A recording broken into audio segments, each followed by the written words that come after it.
Hey everyone, it's PK here. Hope you're doing really well. Today I'm going to talk about why you can have two identical property investors doing the same exact thing but achieving different results. Okay, so two property investors doing the exact same thing but achieving different results. So let's talk about this for a second. So think about the first person. The first person is a property investor. Maybe they have one property, maybe they already have two investment properties. But what they're doing is that they are listening to various podcasts, trying to get up to speed with the principles of property investing, like how to recycle debt, take equity out and buy again, how to think about, how much loan to take, how to think about where to buy, how to think about things like property management, negotiation, things like that. Listening to podcasts, going on Facebook groups, talking to their friends, seeking advice from their friends, maybe reading a few books, Margaret Lomas, Rich Dad, Poor Dad, Robert Kiyosaki, doing these sorts of things. That's the one type of property investor, and then they take all of the knowledge that they've gained from various aspects and sort of glean the principles, synthesize everything and say, okay, this is how I've understood it, and now I'm going to take a punt and I'm going to invest in the market. All right. And when they do that, it's very much a punt. It's very much, it's a bit like if I wanted to become a surgeon, all right, and I go on Wikipedia and I learn a bit about surgery, and then I go to a university lecture. I'm not actually enrolled, but I just rock up there and I attend maybe 5, 10, 15 university lectures randomly on an ad hoc basis. Sometimes I'm there for the whole lecture, sometimes I'm just there for the most interesting bits. I read one or two books on medicine.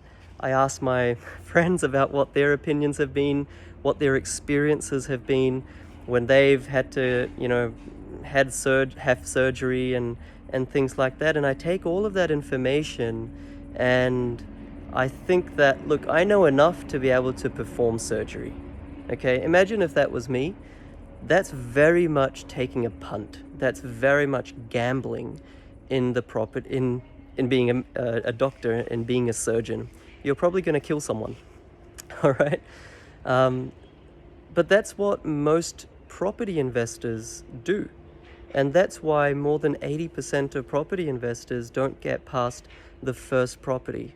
Okay, and of course, one property is still an achievement, it's still a great effort, but one property is not going to get you to the 100,000 or 80,000 or 120,000 or 150,000 passive income target after 10 or 15 years.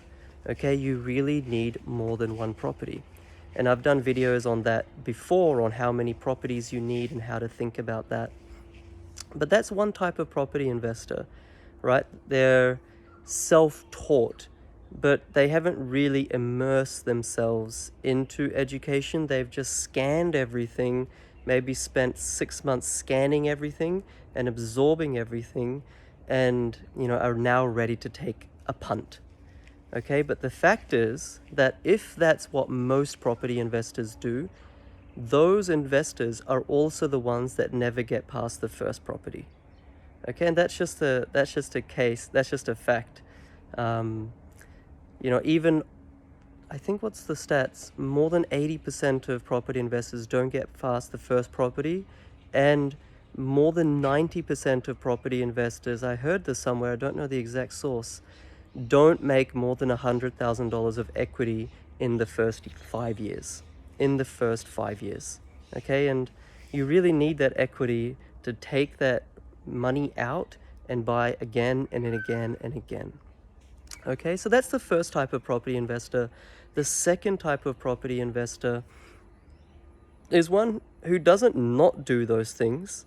Those things are still useful to some extent, but really asks himself or herself the question, do I really want to believe what people are saying who have agendas.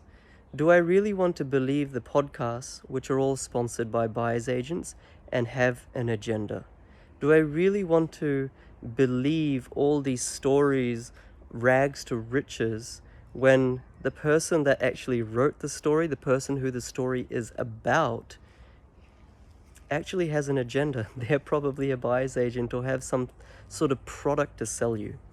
Okay, so the second type of property investor just steps back a little bit and thinks, okay, Melbourne, let's say everyone is saying, is always a good place to buy because the population is going to go from 5 million to 8 million in 30 years' time.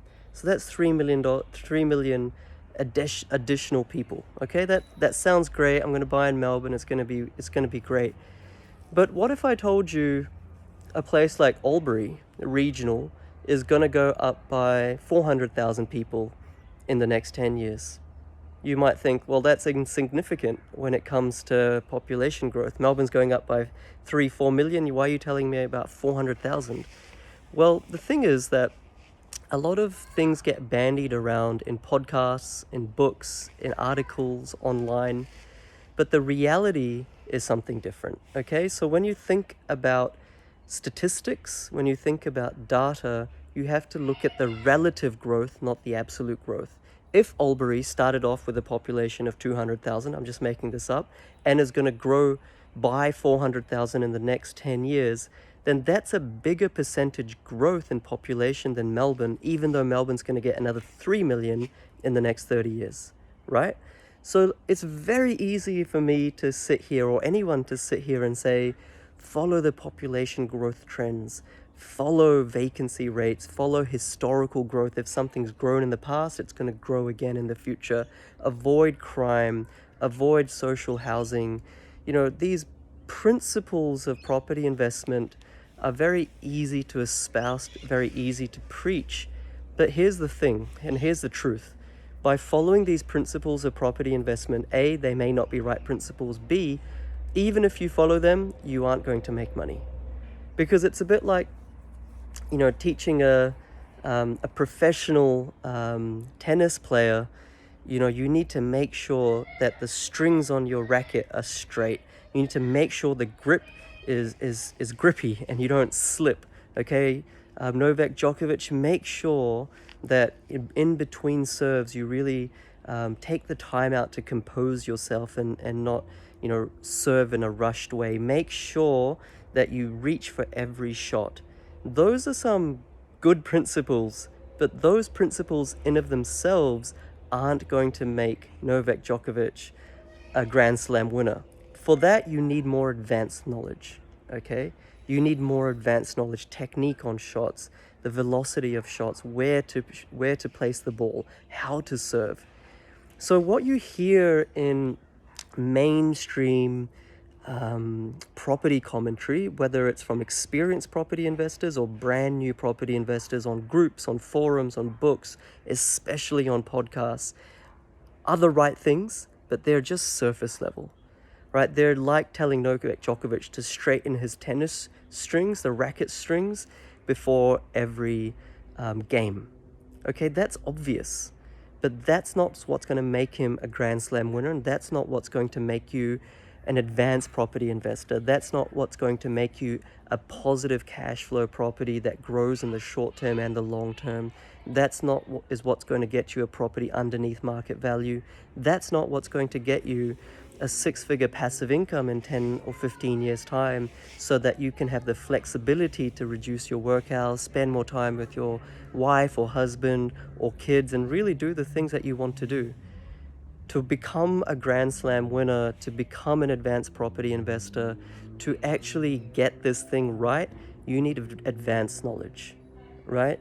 And that advanced knowledge comes in the form of how to develop strategy, long-term and short-term.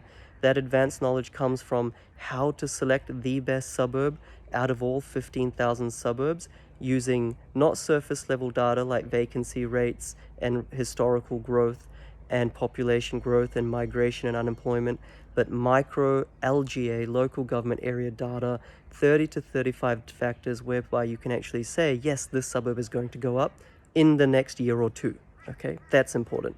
Then how to value properties and select the right property within that suburb. You know, you don't rely on what the sales agent is saying. Don't rely on what the buyer's agents are saying that are getting a kickback from the developer. They're not going to be valuing the properties right. You need to learn how to do this yourself.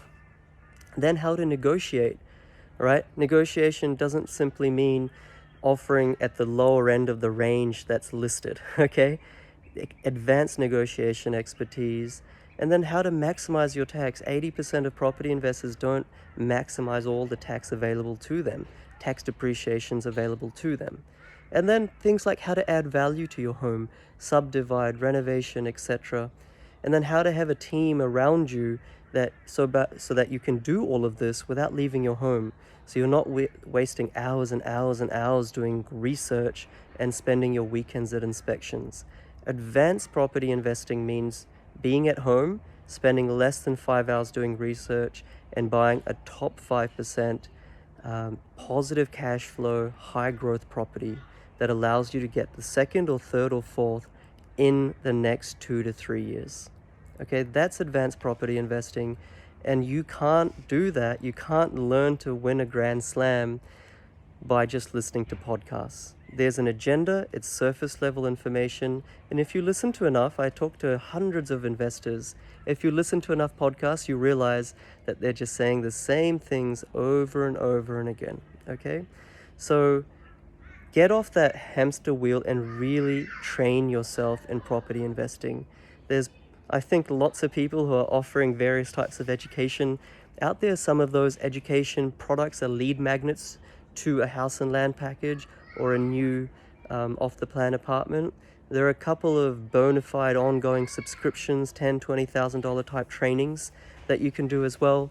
And if you vibe with me, if you think that we're on the same frequency, I do property education 2.0. No seminars, no webinars, no classroom base, no set, scheduled time.